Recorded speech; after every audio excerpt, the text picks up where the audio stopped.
Hey everybody, happy Friday afternoon. This is Across the Pitch emergency pod episode with my good buddy Jose Nunez, who I got to see on Wednesday as well. Jose, as I share out the links and kind of do the social media stuff, first of all, how are you doing? And then tell me how you've been reacting to this news of Mr. Bender joining the Philadelphia Union. I'm doing well, Mike. It's almost comical at this point. For those unaware, Mike was not able to attend some matches last year, especially those that dealt with the Mexican teams or this Latin American teams, whatever you want to call it. And I've been holding on to his jerseys and scarves, etc. And of course, the one match that we're both in the stadium, not necessarily both as press, but we're both within the same building. I had actually just cleaned out my trunk so I could put a car seat back there while someone else was borrowing my vehicle. So yeah, it was nice to see you, Mike. Unfortunately, couldn't give you your stuff, but what a week it's been. I feel like this has been a little bit delayed compared to seasons past, where at this point, the Union have already done CONCACAF Champions Cup.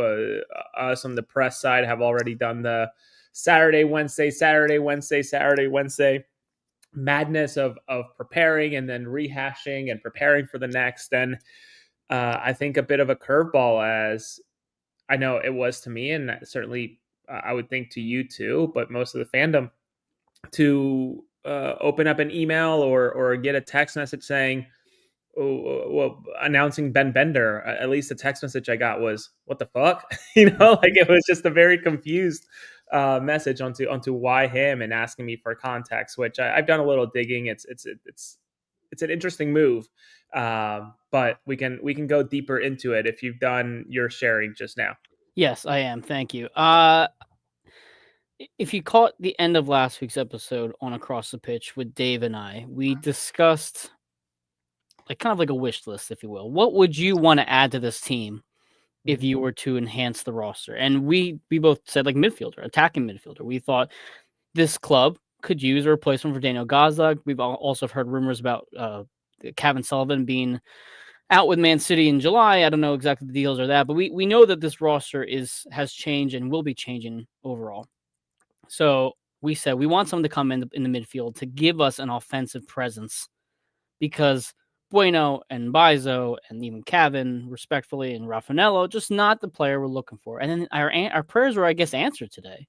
Now, I know you have mentioned Bender's name before. I believe you even talked with the Charlotte guys down there a few times about him.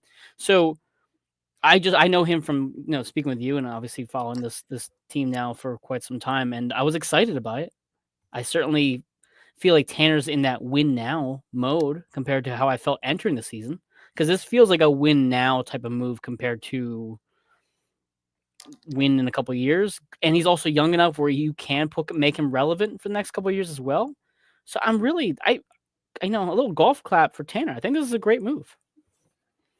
I mean, yeah, you can look at it that way. I don't really obviously have a horse in this race. Like, yeah, I like cover the Union, etc. Maybe I taken a step back from the fandom side of things, but it is an interesting move. Ben Bender, former academy guy, kid, really played with the U14s and then sort of did his own thing, moved on, ended up in Maryland, pick number one in 2022. The super draft went to Charlotte.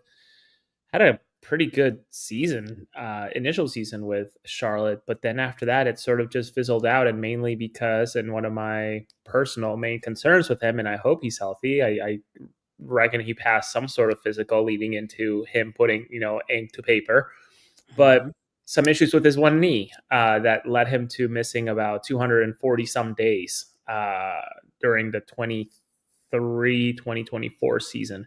Mm-hmm. So something to keep an eye on. Loaned out to Tampa Bay Rowdies of USL at one point, didn't really play, and just seems like Charlotte were ready to move on, and that's okay. Everybody develops at different ways, different timing, different rates, I guess. But definitely an attacking midfielder. To me, I remember talking to Dave Gussler out in Charlotte, Matt Swift, and even Luke out there, and sort of describing Ben Bender, and maybe in my brain working with Ben Bender from what I watched as a Timu Brendan Aronson a guy who is like an attacking midfielder that yes he can create, but really the reason you have him is to pinch, right, to make the field small very very quickly when trying to do the Carnell system slash whatever you want to call it, just the pressing. That's what Ben Bender can do very, very well. Sure. If anything, I would probably, I could be wrong, as I'm doing this on the fly. I just came back from doing my TSA pre-check stuff, so I'm kind of running just right into it. He reminds me more of if you were to pick a player like immediately, it's probably closer to Indiana Vasilev than anything. Of Yeah. an attacking midfielder, maybe similar stature, play style as well, just high energy. Uh, I wonder how and where he fits, and I think it's something that was addressed by Carnell in the press conference that I was listening on the way back. What does this mean, or how does this make? And it's not our job to care about how he feels, but what does this signal to someone like a CJ Olney, right? A young guy who signed a homegrown deal, is an attacking midfielder, but they go and get a guy who is just waived by another MLS team, right? So I don't know, a lot to unpack there from this little rant I just gave, but it and Mike, maybe I don't, it's not a correcting you, but it's something to maybe keep an eye on and think as we look at these moves. Is it's probably too early to call it a win now mode. I think the Union have to get through the summer because of just how well Danley's playing, how well Ben Sullivan's playing. Just on the phone, not necessarily with a source, but another person that I just bounce off ideas. This person said to me, if Danley's playing so well, what's stopping, say, a Paris FC that just got promoted to the French league? What's stopping his former team, who might get promoted to Ligue 1 again, from coming back to the Union and saying, thank you for holding on to Danley. We will pay you triple what we sold them to you and send them back. It's too early to call it a win now move. It's not like Columbus, who obviously went for Gasek, and that's a win now move. I think the Union, it's just tough to call it that just now. It almost feels like the Union's version, maybe, of a win now move. Like someone who's like a very low risk, high reward MLS caliber player who's being added on compared to Daniel's quality. Well, Yeah, with go ahead. with Ben Bender, they're also with the way that the roster is, they're also sort of in an interesting spot. And again, I've never met the guy. I don't mean anything ill by saying this, but Oliver Semla's international tag is such a rigid thing for the Union, and maybe he's finished his green card just as of yesterday. He still takes up an international spot after MLS, I should say, released the rosters once again, still taking up an international spot. Ben Bender, no transfer fee, American, doesn't take an international spot.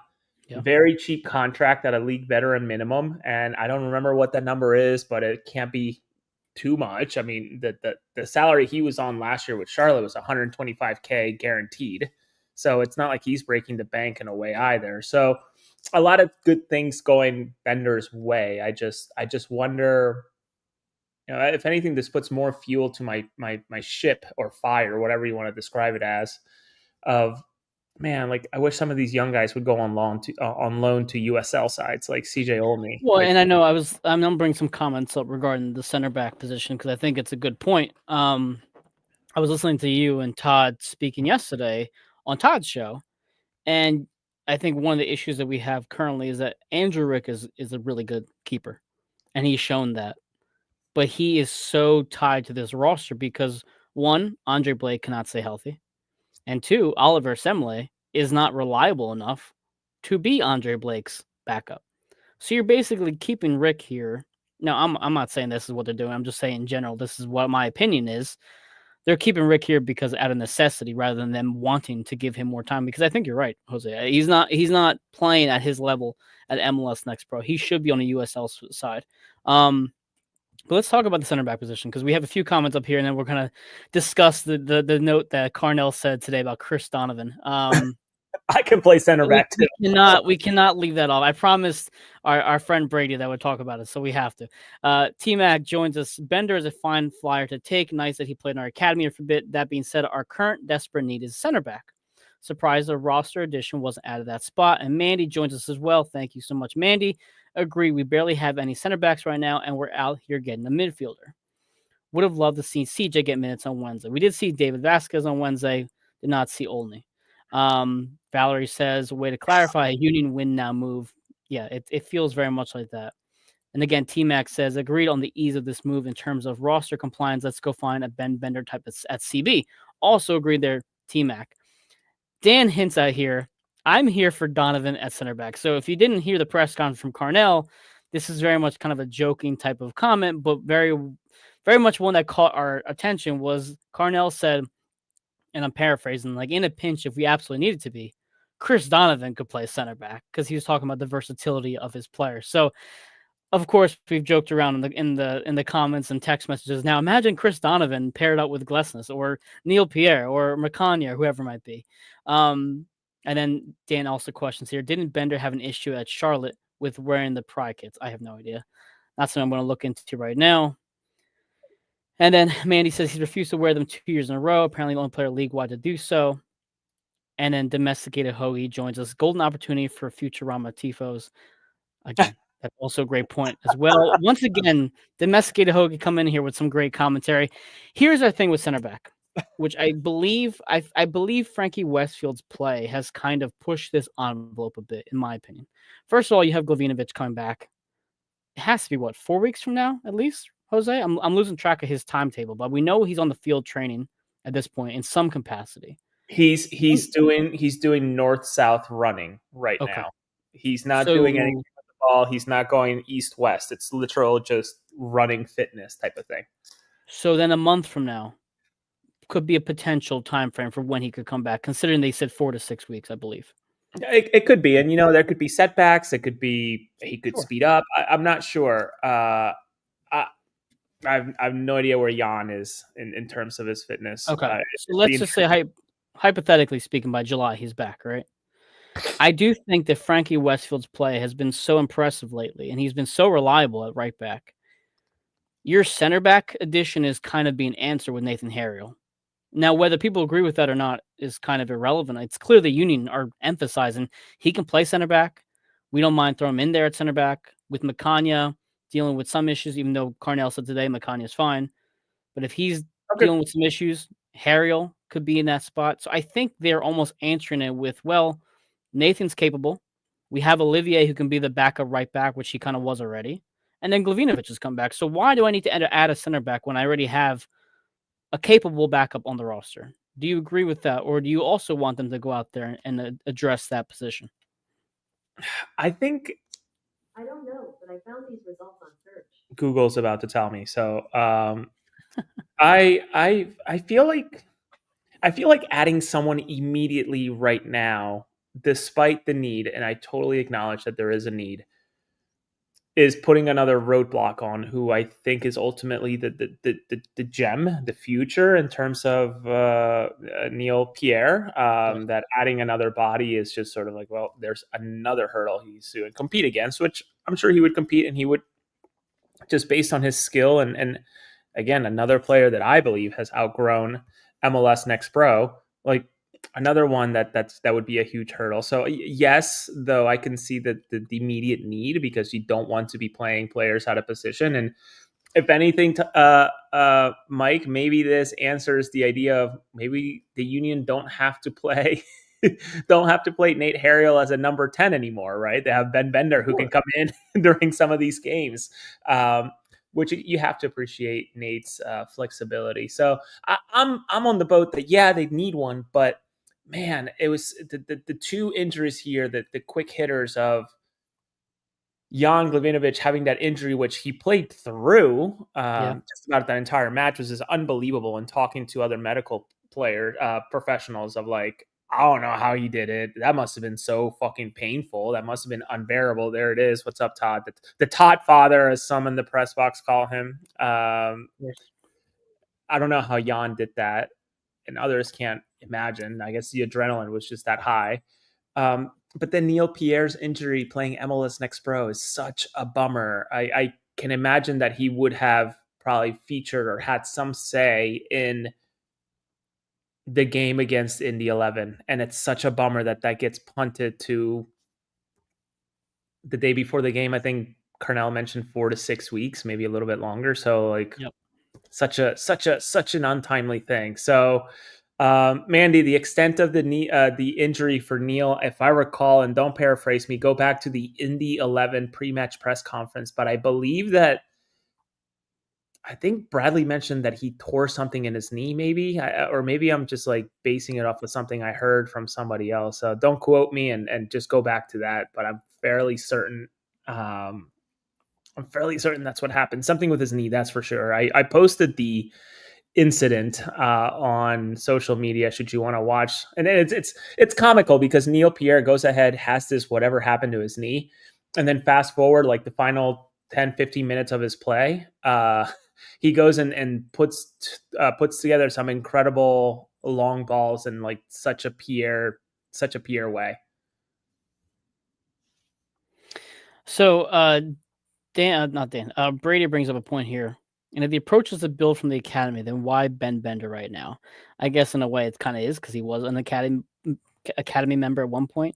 But I think what a loophole to that, Mike. Really like that?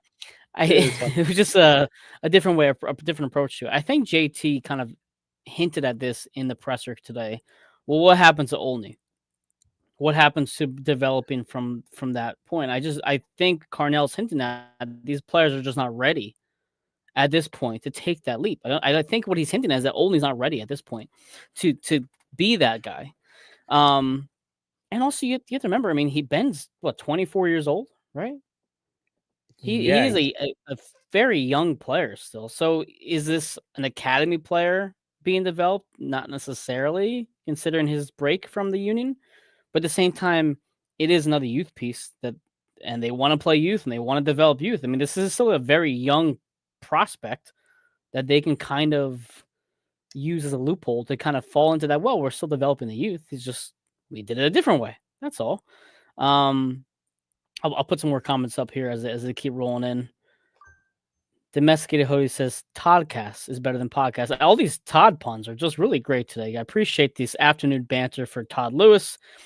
T-Mac says, I have no doubts about Pierre's bright future, but just another MLS vet as an additional body to not have to move people out of position. If Jacob or Harry will pick up a several-week injury, we're cooked.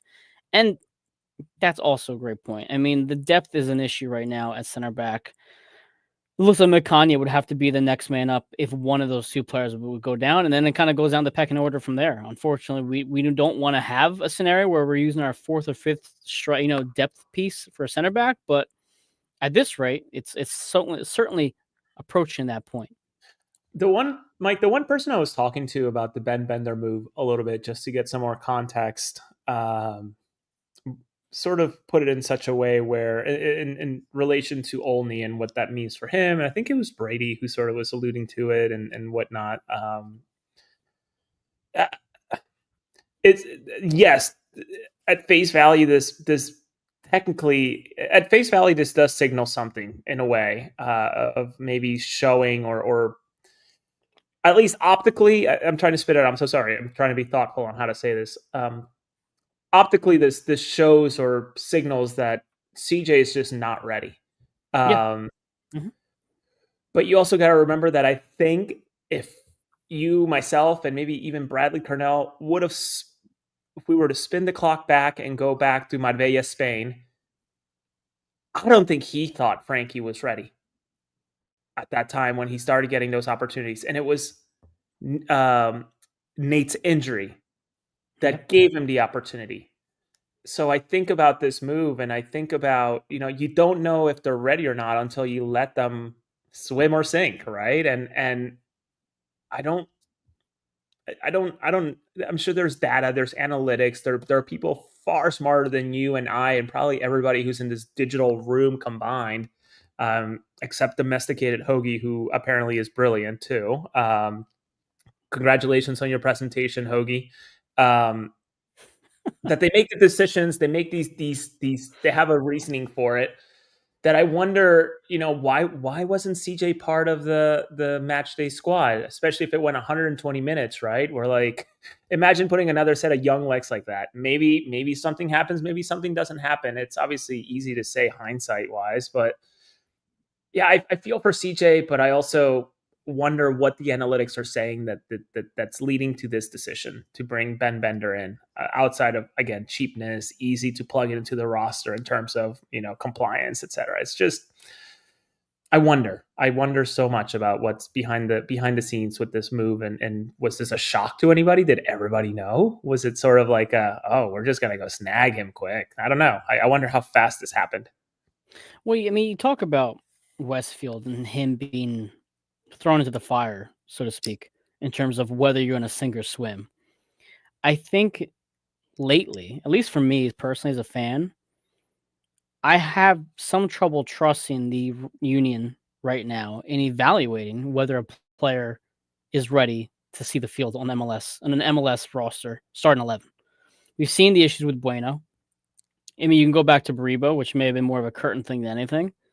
Like, are these guys really are they trusting too much on training is what I'm kind of going for. Are they saying, well, this wasn't going right in training, so he's not going to see the field because I'm not valuing what he's put in the practice field? And as Carnell mentioned today, debuts are not given out like free candy. I think it's his actual quote. Like, we're not just handing them out for the sake of handing them out, that he has to earn it. But to your point, did Westfield earn it, or did he just kind of fall into his lap where he's like, well, we have no choice. We had to put someone on right back. Here you go. Because also, Olivier was still present. Olivier could have started in the right back, but he wasn't. They chose Westfield instead. Well, Olivier had an injury as well. Oh, that's true. I forgot.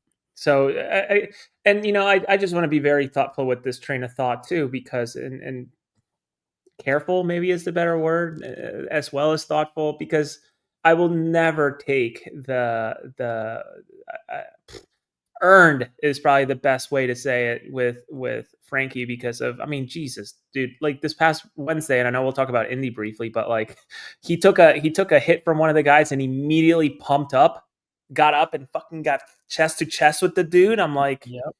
Like I wanted to run through the brick wall, and I'm sitting all the way up in this, the box with the press. I'm like, oh my God, that's Frankie Westfield. And it's incredible. So, with CJ, I don't know. I think I saw someone ask the question. I think it was Dan. Has Ernst been asked? Yeah, there you go. I don't know. I don't get invited to these, like big three, big four, like one-on-ones with Ernst Tanner. I would love to sit down with the man and ask him some of these questions. I've heard from a couple of people, and I'm not going to disclose teams or anything, but I've heard that there's been interest in the past to bring in someone like an Andrew Rick to USL, but the Union just sort of want to keep it in house. So I've been told. It makes you wonder, right? Like, if you think about the future, I got a text message. Andre is indeed questionable for tomorrow. So Bradley said as much too. So that lines up. You start thinking, like Andre's contract is through next year. Andrew can not only be playing once every 5 years. I mean, every 5 years, every 5 games, right? Like that's just not going to be enough for him to be a number one. So yeah, you have to start thinking beyond MLS Next Pro. How do you have such a rich pipeline? That, I mean, for me, the ultimate test is what they do with Malik Jakupovic, the young guy that they haven't announced it yet, as I'm told, signed to a MLS Next Pro / turning into a MLS homegrown deal. He is right now the gem of that system. So what they do with him is going to be really interesting too. But I know we're rambling at this point. I wish Ben well. I hope he does all right. I'm sure we'll get a chance to talk to him at one of those post-match press conferences or see him on the field or something. And I don't know. I know he's got, and I don't really want to spend too much time on it. I think that's for people to do their own thing. I have my own feelings about it. I support everybody, whether you're like me, you're African American, you're white, you're blue, you're green. I don't care. Do whatever you want. I support you. And I know that Ben has had some run-ins with maybe that side of things, and that had been covered. Whether they're completely true or not, I don't know. I just hope that he comes to Philadelphia and does his best work and is accepting of everybody. Yeah, of course. Mandy brings up a point here. CJ wasn't ready, but David was out of position. Also curious when LaFleur was, unless he's out again. And that's, I think, what I like what we're seeing from Carnell too, is that he is testing players in different positions. We've seen it with Indy Vasiliev playing the 6 and the 10. Raffanello again sees the defensive mid role in the Open Cup match. I thought he did fine in. We've seen Nathan Harrell, as you mentioned, playing the 10, playing center back. So I do like the fact that he's being creative with his players and not just saying you are an attacking mid and that's what's going to be no matter what. So I do like that. But again, Mandy, that's a great question. That's a great point. And it's hard to figure it out. I think it's still too early on in this Tanner Carnell era to really have answers to all these questions. We have to, maybe in 3 years, look back and say, like, yeah, it's like this is the plan. This is what the whole process was. We just were too into the moment to really see the big picture because it hadn't played out yet. And even Brady mentions here, prior to Pierre's injury, he wasn't given any opportunities. We instead went with Harriel. But again, I think that's partly because of Westfield. I think if Frankie Westfield was absolutely terrible, we would have probably seen Pierre or Mercania instead of Harriel. Or maybe even Olivia would have gotten a better chance. I don't know. I think that Westfield kind of pushed the envelope to saying, like, we can't take this kid off the field, but we need Nathan Harrell to be playing. And I think I mentioned to you or Dave, I trust Westfield more from a crossing, assist standpoint than I do Nathan. I think all of us can agree Nathan's assists were never that, or crosses were never that effective, never that great. And I think Frankie's a better version of that from that particular standpoint. Yeah, I think what helps Nate quite a bit, and if anything, the majority of his game is just his athleticism. He is just so versatile and athletic, and obviously, I think outside of Leagues Cup, maybe it's diminished a bit, but his goal scoring during that Leagues Cup run, where he had 3 or 4 header goals in that 4 or 5 game run. But I mean, I think it'd be hard to say that the Union are not better when Nate Harriel and Frankie Westfield are on the field. It's just you just don't know where to put them. And if anything, not always the worst problem to have. Yeah, and as Todd and I spoke about on the Toddcast, is thank goodness that Bradley Cornell had the foresight or luck to have had a planned substitution for Glesnes during Indy. Oh yeah. Imagine Absolutely. him playing 120 and then telling him to go run again against Columbus, against those strikers for 90 minutes. I can't even imagine. So, well, we can segue into that point then. Steve Fuentes, who I got to see on Wednesday. Good seeing you as always. Happy Friday to you both. Are you guys worried about tomorrow's huge match at all after such a physical long match on Wednesday? Same scenario for the Miami match with the Riverhounds match on the 21st. Concerned, yes, but also not really. I am happy that the players who played the most amount of time are not likely going to start on Saturday, maybe except for Rick, who will probably see the net if Blake is still questionable by tomorrow morning. We also don't have an overly congested season this year. We have Open Cup, we have the regular season. Maybe this is kind of rude, but suck it up, guys. Like, this is the schedule right now. May is going to be hard. You got to get through this month. The players who played a lot of minutes, you get your rests in and you go out there, and there's no excuses. Simple as that. If Columbus comes in and they absolutely smack us around, the first thing I don't want to hear is, oh, well, we played on Wednesday. We were tired. Well, then he should have handled business on Wednesday.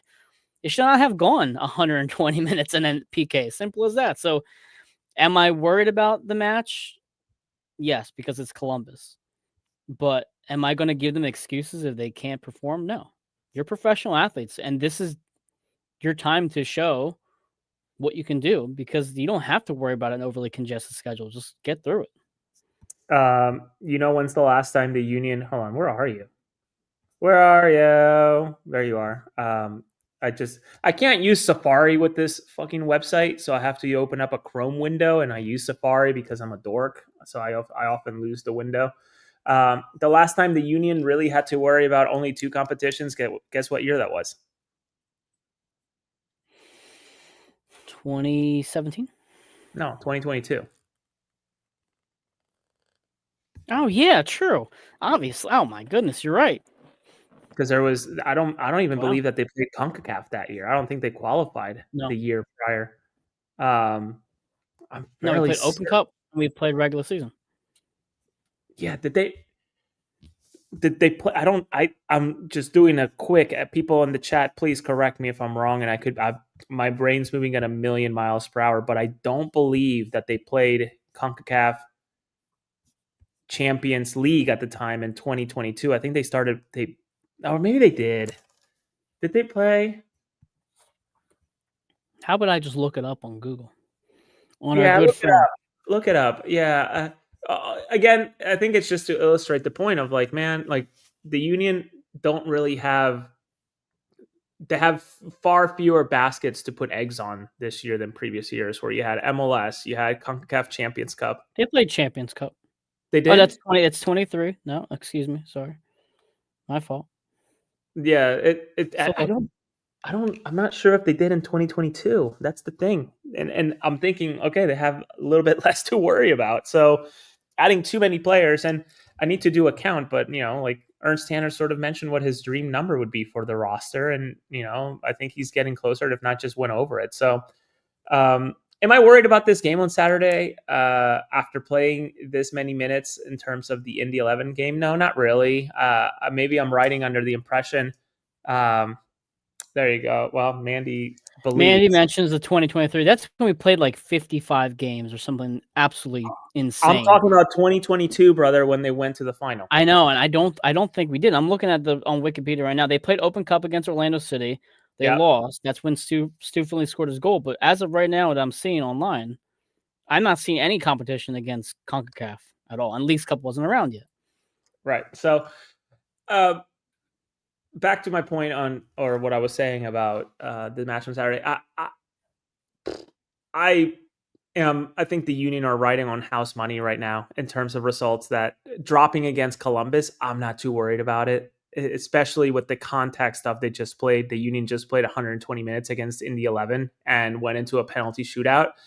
But on the flip side, I also know that I'm not going to call them Cornell haters or anything like that. And nor am I classifying myself as a woohoo, like Cornell backer either. But like, I think he's a totally fine guy. If anything, showing that he obviously knows what he's doing. Agreed.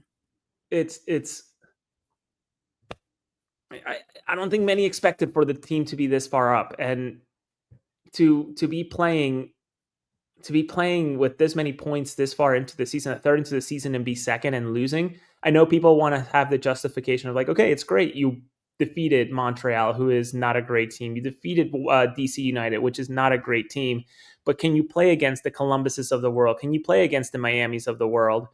But the context of the team also just played 120 minutes should come into play a little bit. And I hope that's understanding. Now, if they get blown out 3-0, that's a different story. But if it's a 1-0 loss, I personally don't feel that bad about it. But if it's a 1-0 win, holy smokes. I already have a post ready. Should the Union win against Columbus, I think a lot of people's heads will turn. And obviously we know that the attention of the media and the feeling towards this team has changed drastically. I think those of us, Mike, that know ball sort of had an idea that the Union were not going to be as bad as people predicted.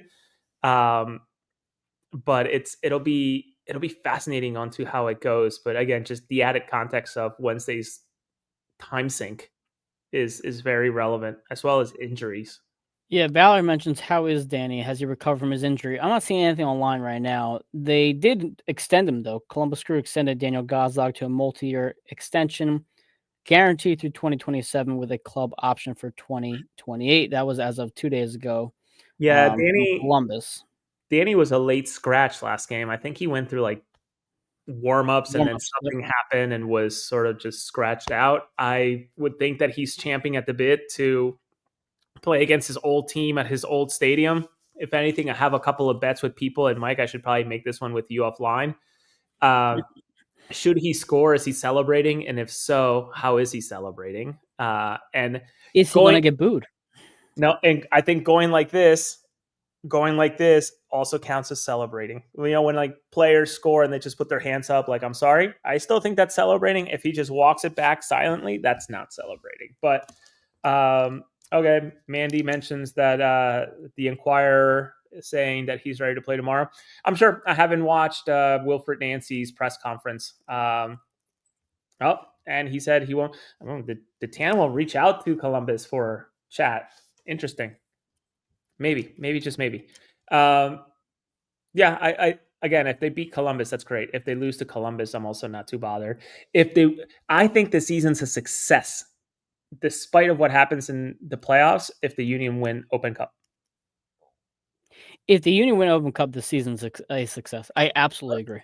Unbelievable success. I would think that's incredible success if they're able to finally get that damn and it's trophy. not just because you won something. It's because you finally won something. That's the underline I'm putting there. It's like this team has gotten so like tied to the thought of choking, unable to perform in the biggest stage. It's just getting that monkey off the back, even if it is a little monkey. It's not the big MLS Cup. It's still something that we've been trying to get for so long, and finally we would have achieved it. And Carnell's first season at that, with injuries that have been pretty present throughout the entire season. I mean, we've had an injury almost every week at this point. It feels like with various players, including Andre Blake. And to Steve's point right here, 7 wins already, only 11 matches in, when the Union only had 9 all of last season. The Carnell effect. That's some jinxing type of shit, Steve. You shouldn't be. I know. I was thinking that too. I was like, it's a little too early to be saying that. I want to win against Columbus. I understand that you're not going to win every match against every tough opponent. But by the end of May, I think even if you were to lose every single one of these tough matches against Miami, Dallas is always. I don't think we've ever won in Dallas before. Maybe correct me if I'm wrong there, but I feel like we have never won at FC Dallas. Columbus, even LA Galaxy, even though they've had injuries, a lot of injuries lately, it's still a good side. You need to look competitive in these games. That's really what I'm going for here. Is by the end of May, if you're still in the playoff hunt and you're still, right there in the mix, if you're competitive and I think you can beat another team in this league, despite who they are, I'd say that's a success considering how low my expectations were entering the year. I know you were to your point, Jose. You were a big time downer about it all. I was not optimistic. I wasn't. And frankly, unfortunately, the DC United and the Open Cup, maybe not Open Cup, the DC United match and the Montreal match didn't give me a whole lot of promise that we're going to do well in May, because we got very fortunate at times against both opponents. So I'm still skeptical about this team, which is I said too at the end of my last postgame show. Yeah, but Mike, I think I know it's an old adage and probably a tired one too, but like this is what competent, I won't even say successful, but this winning against those teams, no matter how or whatever, like, is what competent teams do. And I think this is genuinely a competent team. If you want to see, and I think maybe it's fair to say it at this point, a third through the season, if you want to see a bad team or a bad roster construction, look at Montreal. Few gems. Sure. Look at DC United. Some unbelievable gems that I just can't understand.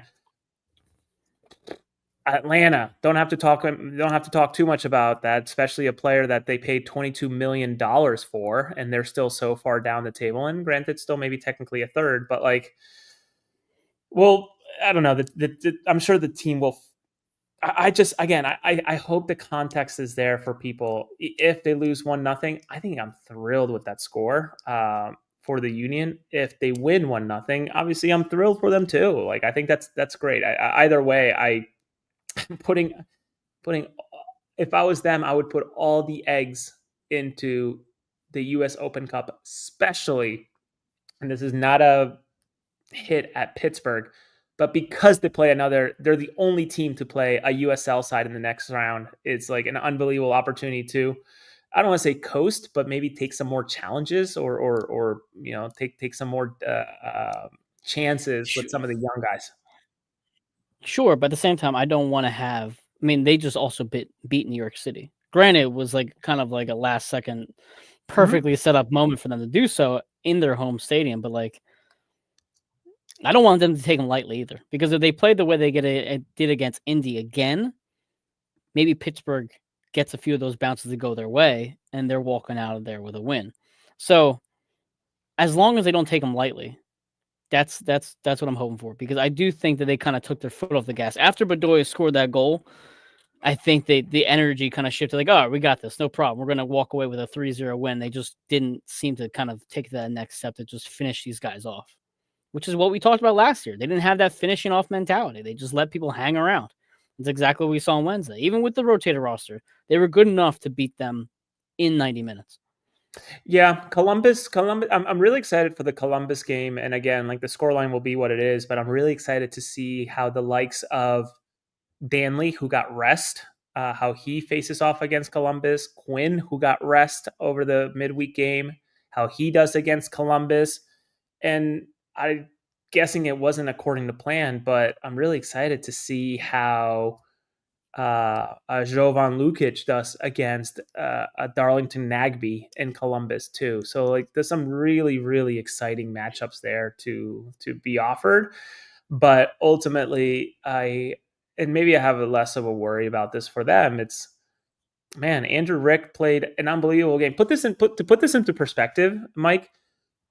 Should Andrew Rick play Saturday and win, in the span of 7 days, he will have beaten an MLS Next Pro side, a USL side, and an MLS side, all in 7 days. Has a player ever even played all three of those formats in 7 days? I can't imagine that there's any type of Venn diagram where there's another player that has done that. I mean, I can't think of anybody that would qualify technically to have faced. That has to be the 1-on-1. I mean, there's not many MLS Next Pro players. I don't know. Where is he? American Ultras Talk. You are a college student, or I forget how old you are, but you got time, brother. Do that search for us. You got time. Yeah, we'll give you credit. You can find out that information. No, but honestly, like, I think that is unbelievable when you put it into perspective. If you want to quantify into a pyramid, MLS Next Pro, USL, MLS. Like, should Andrew Rick win against Columbus? He literally beat the entire pyramid in 1 week's time. Like, that is, granted, all through penalties in two of them, but nonetheless, they count as W's on the record. Like, that would be an unbelievable thing. You could put that on a shirt somehow. Put that on a shirt. There you go. Valerie mentions NYCFC did not use their top players on Wednesday, and that's the thing. Neither did the Union. If the Union don't, though, and they lose, it's a missed opportunity. I want them to take it seriously. And I do like that Carnell, I think it was like the 50, I don't know, it was like the 60th minute, and he brought in Wagner and Lukic, and he brought one other player, and I was like, okay, he realizes his game might be getting away from him. Let's like bring in the big dogs and like let's try to close them out. Unfortunately, they couldn't in that window. But yeah, he spoke about some pre-planned substitutions, which I assume it was Glasness and Ua, probably. I think Ua's maybe got expedited a little bit because, immediately grabbing his hamstring, and you don't want to irritate that, though. You could argue that so did Macania actually at one point, and then I think even Raffanella just went to the ground to stretch his leg at one point too. So neither here or there. I'm excited to see what Saturday brings. I will be at the stadium, I can tell you, and I mentioned it to Todd during the podcast, the Toddcast.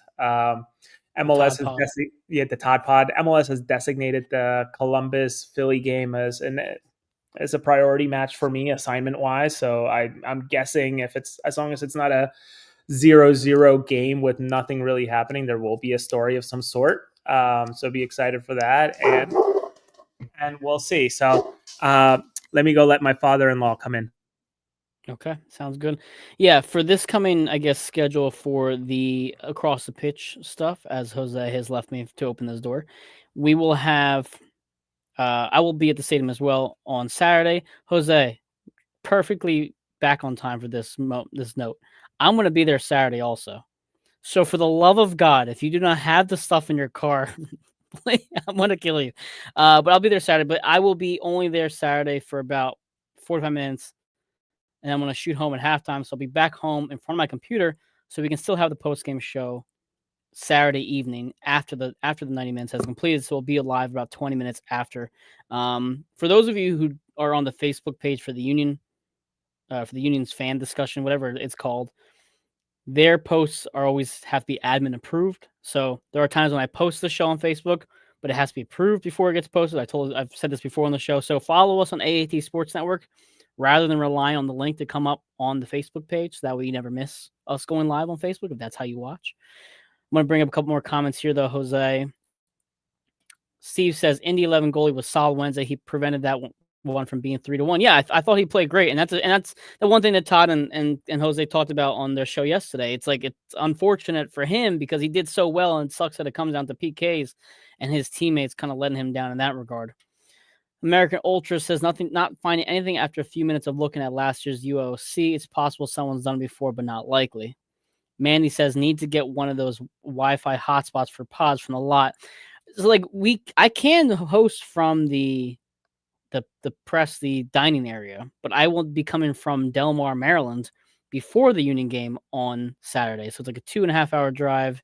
I don't have the energy to be in the press box on Saturday. I just don't. So I will be in the River End. So Mandy or anybody else sees me at the game, say hello. Would happy to talk to you all, but it's not a bad idea. Mandy says, let's loan Rick out and bring Charles Cook in to be Blake's back, a win-win for all. So, Jose, I don't know if you can talk yet or not, but any final thoughts before tomorrow's match? I think we've kind of covered everything. We'll talk more again tomorrow, I'm sure, as well. But predictions, I think I'm leaning towards a draw or a 1-0 Union win. Wow. Who's the goal scorer for you, sir? I think it'll be something like I think it's going to be a lot closer than people think. I think it'll be something like a Glesnes header or something like that. Just something like racer thin margin. Miss you, Jim. Here we go. We already got information out here. Reed Baker Whiting played against MLS, Liga MX, and USL opposition within a week, but no MLS Next Pro. Yeah, that I don't count Liga MX because yes, that's great competition, but I want the American pyramid. We'll keep digging into it. Manny says, so after Saturday, we got to get Rick in a Liga MX game somehow. Loan him out to Liga MX immediately after the game on Saturday, and that's how we make it work. Send them to the the Sunday Mexican League that happens in Philly, and then to check that off in 8 days technically. I come to think of it, I wonder. Man, this gets messy, Mike. Union play on Saturday, and then Union 2 play on Sunday. Fortunately, both games are at Subaru Park, if I recall. Should Andre be injured, then I guess it could be a double up for those two players in terms of Rick and Semla being the 1 and 2 for both teams. Yeah, most likely. America Ultras adds Oscar Verhoeven played MLS Next Pro and USL, plus being an unused sub in an MLS game. I think that might be the closest anyone's come. That's what I'm saying. Rick top unreal. Accomplishment. This could be. I think that's an unreal achievement to do that. I mean, it's obviously stars aligning in a way too, but like, what a cool thing to have to his name. Absolutely. For my prediction for Saturday, I don't know if I am as gung ho with you about 1-0. I do think a 1-1 draw would both be a solid win and a realistic performance. I mean, to expect them to blow them out 3-0 would be absurd. I don't think that's going to happen. I'd be very pleased if it happens. I also wouldn't be surprised if Columbus comes in here and beats us. I do think we are a good team, but not a great team to the level of Columbus or Miami. I don't think we're there just yet. So as long as they play hard, give us a good 90. I'm very satisfied with that result. But I think a 1-1 draw, Jose, is fair, and I think I'd be happy with that. And you know what? I'm going to join Steve here. Let's get a Danley goal again. I love it. Let's see him find the back of the net for a third time this season. But this is Across the Pitch afternoon emergency pod after the Bender news. Jose, I'm so glad you made time to join me today. I know you have MLS writing on Saturday. Anything else Nothing coming down the nothing really on my end. pipe Just MLS writing right now and line waiting for for you? some interviews coming up. Jose's stream? Oh, there you are. Oh, am I frozen?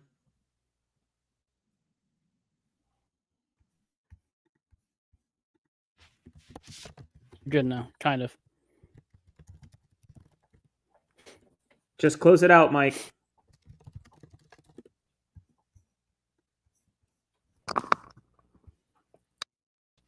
Oh, Here. Mike is frozen. I got you now. You know what? We'll just. There you are. Let's just close I'm it. frozen now. End it. End it. All right, go Union. I can't close. I can't close it out.